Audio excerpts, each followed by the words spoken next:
Hey everyone, how are you all doing? You saw any of my posts on Twitter, you'll know that I want to mod a Game Boy Color. Even though I already have a Game Boy Color, I don't have a modded one, and I've been trying to get one of each of the Game Boy consoles to mod, and one to keep as original. And this is the last one in my collection that I don't have modded, so I picked this one up on eBay a little while back. No battery cover, there's minor signs of corrosion. Hopefully it's not as bad as the Pocket was. They share a similar design, at least on the surface, so there's always the possibility that there could be extensive corrosion inside. I hope not, but we'll see. Anyway, what we need to do first is test it to see if it works, because if it works, it's going to make my job a heck of a lot easier. Alright, that's better. I'm going to use this multi-cart. That way, if something happens and this gets ruined, I don't really care. There's power. No sound, though.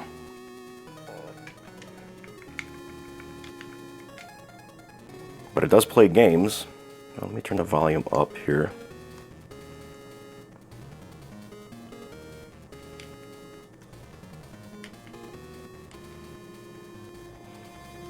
I suppose it could be a problem with the headphone jack itself. Let me grab some Actually, oh.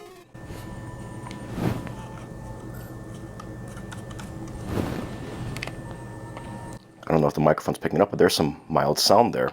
Let me grab some headphones anyway, just to see. Well, I do hear it through the headphones. Hopefully the microphone can pick it up. So that's a good sign. But there's still definitely something wrong with either the volume control or the speaker or something. Hopefully I have extra speakers around, because I did not order one, unfortunately. So probably should have tested before I ordered so that I had the right supplies in. But the fact that it powers on, plays games, really good sign. That means there probably isn't too much damage inside, but we're going to have to open it up anyway to look at the speaker and to mod it. So let's tear it apart. Now, much like the Pocket, it does use tri-wing screws, so you will need a tri-wing bit. I'm using a 2.3 millimeter one. Seems to fit just right.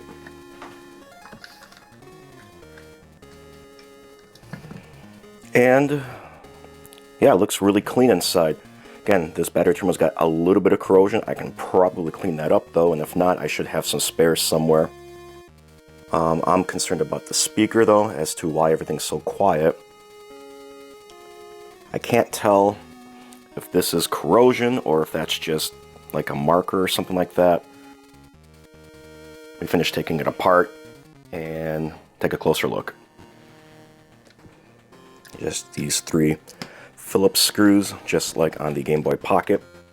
And before we remove the board from the shell, I'm going to definitely make sure that you remove, or at least disconnect, the LCD cable.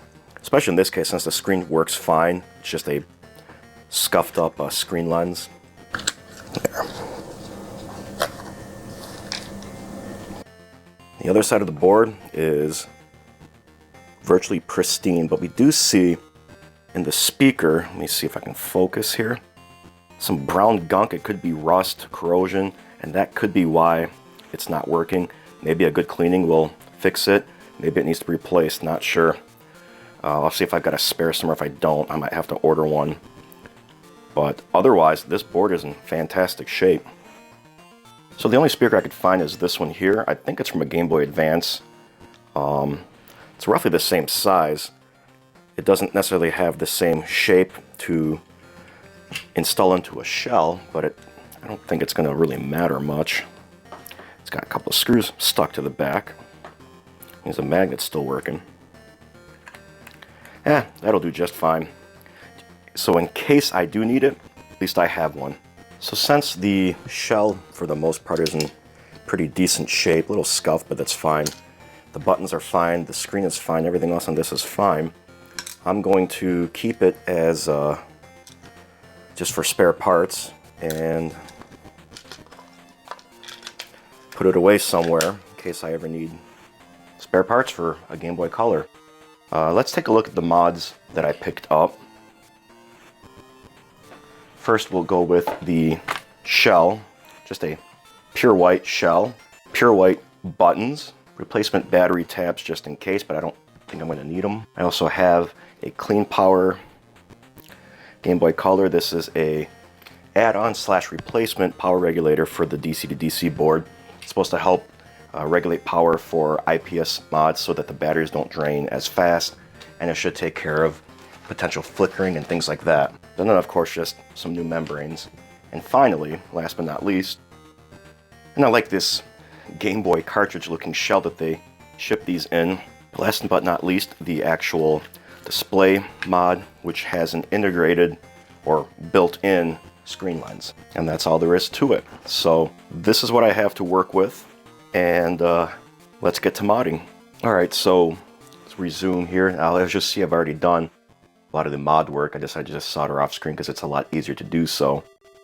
And what I basically did was apply some fresh solder to these two pads here, one for power and one for the touch sensor, which is just another flex ribbon, as well as pre-tinning these two vias here, which map to start and select, and then as well as these here to enable various different controls, which I'll go over later.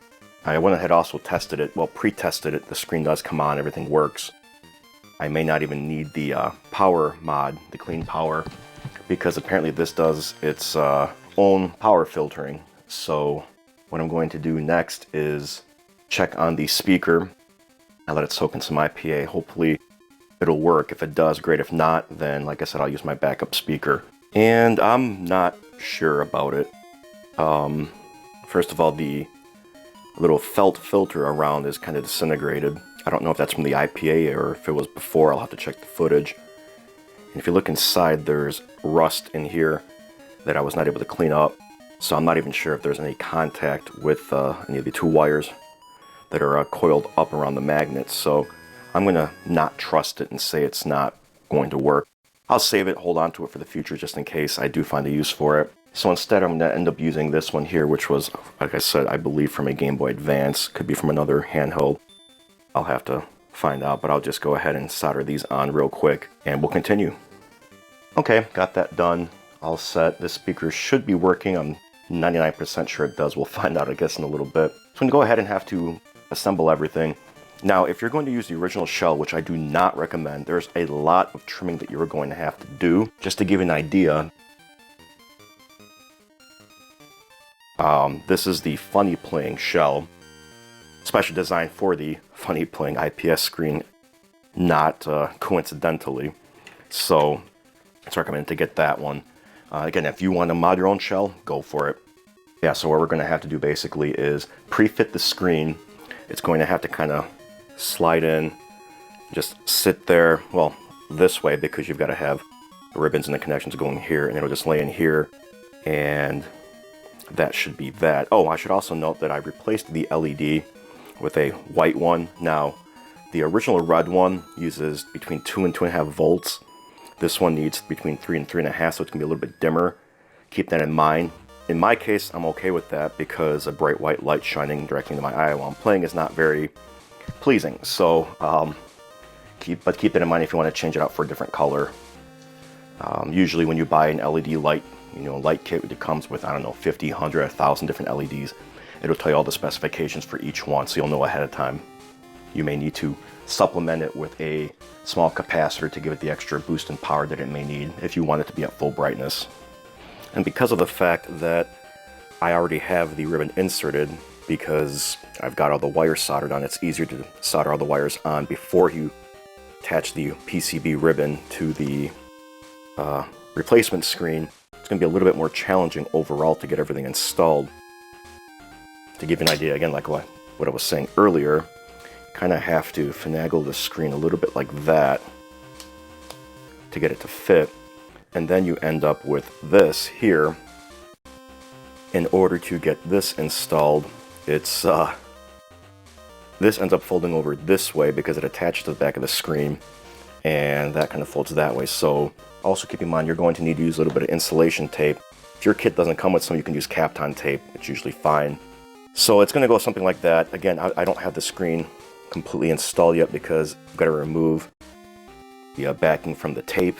It's not a hard mod to do if you've seen other YouTube videos, but you do have to be very careful with this one here. So I'm going to go ahead and attempt to, let's see if I can do it without removing the little screen protector that's on here temporarily. Yeah, so that'll be fine there. So let me go ahead and remove the backing tape. Actually, what I will do first, to be on the safe side, is clean the area off with a little bit of IPA, just in case there's some grease on there from fingerprints. With that out of the way, let's see, I wish they would give you like a tab to pull the backing off of, but they don't always do that.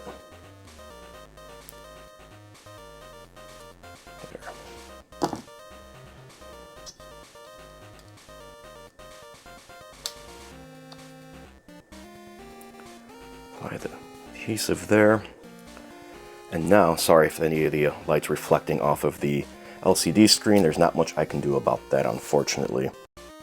Again, depending on what kind of a kit you've got, you might not need to put any backing on here, since this will probably already have some sort of adhesive on it that'll protect it.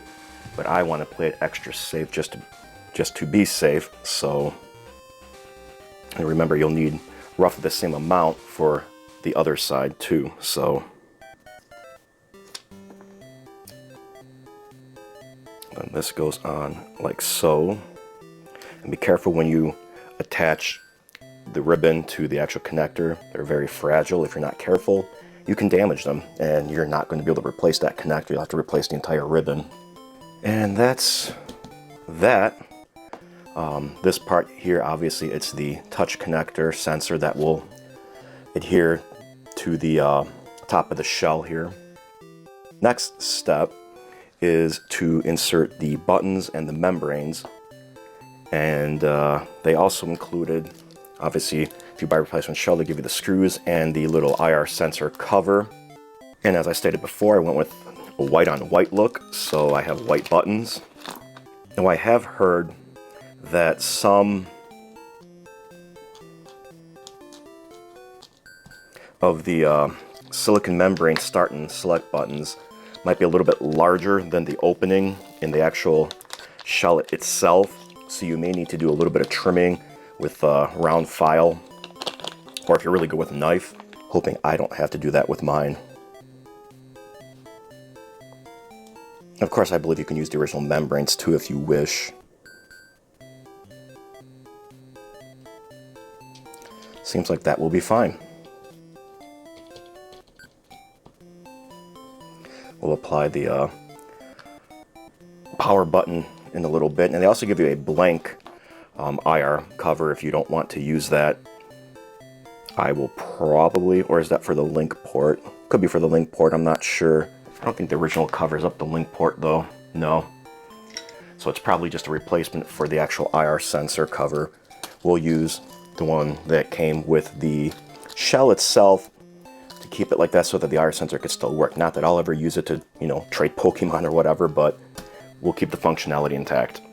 Alright, so next I'm going to go ahead and put some Kapton tape over the control board for the LCD. I'm not going to use the funny playing tape since it's got a metallic backing. Now I know they included it, so they obviously trust it, but I'm going to play it safe. And we'll just use some Kapton tape. So now we've got to flip this board over in a way that won't kink these or potentially break them from their connection, because these are very fine solder points here due to the size of the vias themselves. Plus, I don't want to pinch them against anything or block the LED or anything, so this will be the challenging part here. So what I may do instead, since I've got the Kapton tape out.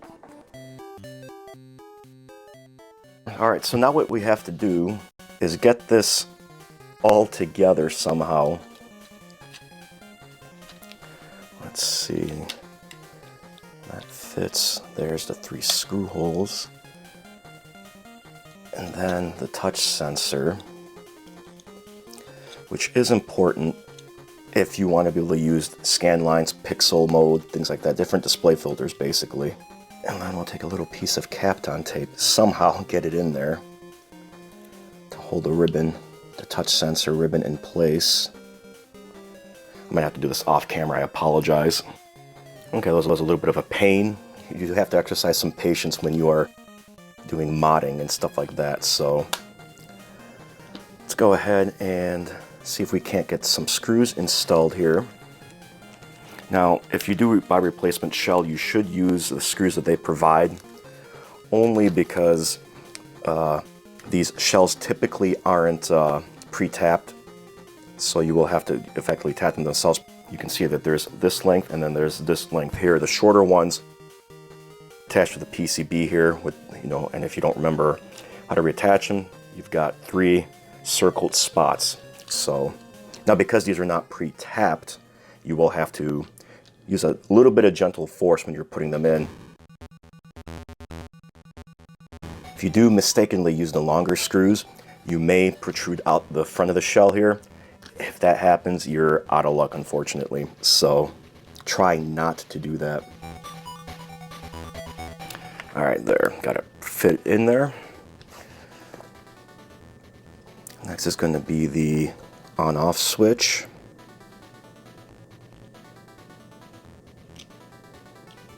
When you install it, make sure it's in the off position first. Make it easier overall. And then all that's left to do is reattach the back half.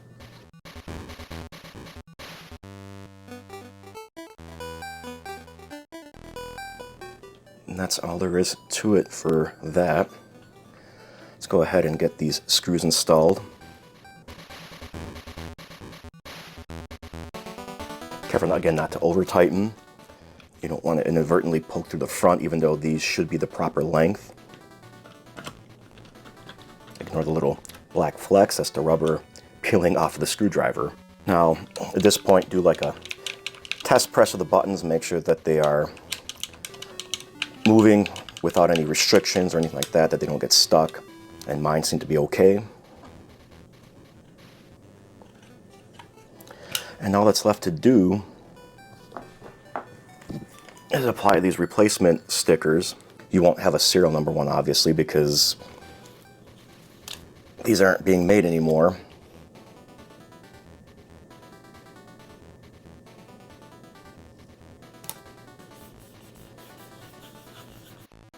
They do give you the Nintendo hotline for the battery cover, so that's kind of cool.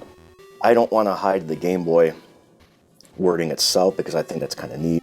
So I will put it up here instead where there is no serial number. And then, of course, last but not least,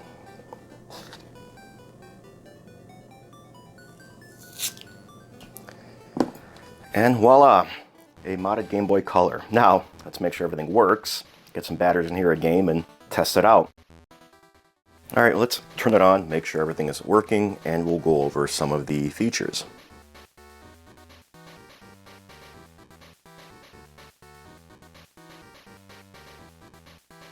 It's a Moyer pattern on screen. I can't really do much about that with the camera I've got.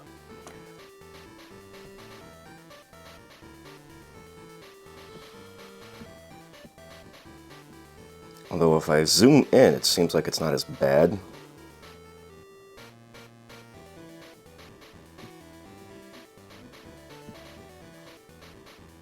There. So I've already messed around with it a little bit. That's why you may notice certain things have already been set. For example, I've got retro pixel mode, which kind of sort of replicates the old DMG look, you know, the original Game Boy look. There are other modes in here too, but let's go over how you access everything. So with the touch sensor, that adjusts different levels of brightness.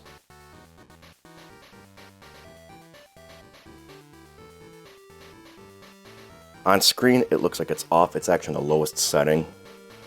And there's a little brighter, little brighter, little brighter. And overall, there's like basically 6 settings. This is at its max brightness right now. So that's why you have to install the touch sensor. Otherwise, I think by default, it's like at a setting 2. I'm not a fan of touch sensors myself just because of their unpredictability. But I also know that there's probably not too much else they can do. The other possibility would be to integrate it into the screen lens itself, here or here maybe. maybe that's a thought for any engineers out there. Holding down the sensor is how you change the different screen modes. So now that's what it looks like without any filters on whatsoever. Basically, just clean cut pixels, that's it. Link it down again, gives you these vertical scan lines. Not sure how clear they're coming through on camera, but trust me, they're there. If you hold it down again, they're a little bit thinner, and then if you hold it out again, they get a little bit more. I don't want to say that they're thicker, there might be more of them. It's hard to say, but it does kind of change the color of the screen a little bit too, so I'm not going to use that feature. I like the old school pixel look. So that's the touch sensor, and that's pretty much what that does. With regards to other functionality, you have to access them through start and select, and you push them down at the same time. Of course, start and select still also function as buttons, so you notice right now that game is still lit up, but boy and color are dark. What this does is it activates one of the modes that you would use to adjust the vertical position of the screen. You hit select to move it down, start to move it up. I've already adjusted it, so it's basically perfect, so I'm not going to mess with that. So if you hit the touch sensor, it moves it on to boy, which allows you to adjust the horizontal position of the screen. Again, I've got mine as close to center as I can, so I don't want to mess with that. But the last option is something you're almost definitely going to want to mess with. Now color is highlighted, and it's a little bit ironic too, and that's probably something that they intended to. Hitting start and select will change the color of the word color, and once you're out of this menu, the whole Game Boy Color. And there's like 20 some odd different color schemes. I'm not exactly sure. I'm leaving mine on this one. You may want to choose another color. Because of the fact that I went with an all white look, I'm going to do the all white Game Boy Color. But if I ever get bored, I can change that to, you know, a reddish orange, a pink, an actual orange, actual red, blue, whatever, you know. Even got completely off if you want. So that's what I went with. And then holding start and select will get you out of the menu. But you gotta like really hold them down at the exact same time. It's tricky. Especially with the start and select being silicon membrane and not actual buttons. All in all, I think this is a fantastic mod. It's not great for beginners who, you know, maybe you're just getting started with soldering. You don't know how to solder in general. In that case, if you do pick up this kit, I recommend, you know, just ignoring the extra options for now. You'll only have to solder on then the power cable from the power switch where it's labeled C to the solder point on the ribbon itself. That's the only soldering you'll have to do. Everything else will be a lot simpler. And then maybe down the line, you know, you become a little bit more comfortable with soldering. You can then solder on the start and select as well as the touch sensor. But yeah, I like the mod. I like the white look. I know it gets overplayed. Everyone does it. Just when I first saw it, I was like, that is sick. I want that. And so that's how I kind of did it on my own here. The other thing that I want to do in the future, quite possibly, is get a button LED kit. It's a little thin ribbon PCB that just solders on over the different button areas so you can make them light up as well. I think that'd be pretty slick as well. This is probably my best mod. The GBA one that I did didn't go quite perfectly, although came out all right. The Game Boy Pocket didn't go quite as planned because I could not get the touch sensor working, unfortunately. So this one working completely is, well, I'm really happy with it. So if you guys have any questions or anything, leave some comments below. You want to know where I got all the parts from and everything, you know, I'll mention that. Not sponsored by anyone, just so that you know. I did have to buy all these components from a couple of different places because no one shop seemed to have everything I needed. Otherwise, if you liked the video, go ahead and hit the thumbs up, and feel free to subscribe if you haven't yet, but there's never any obligation. I do appreciate it though. If you didn't like the video for any reason, hit the thumbs down, but please leave a comment below as to why so I can try to use that to help the channel going forward. Otherwise, thanks all, and I will catch you later.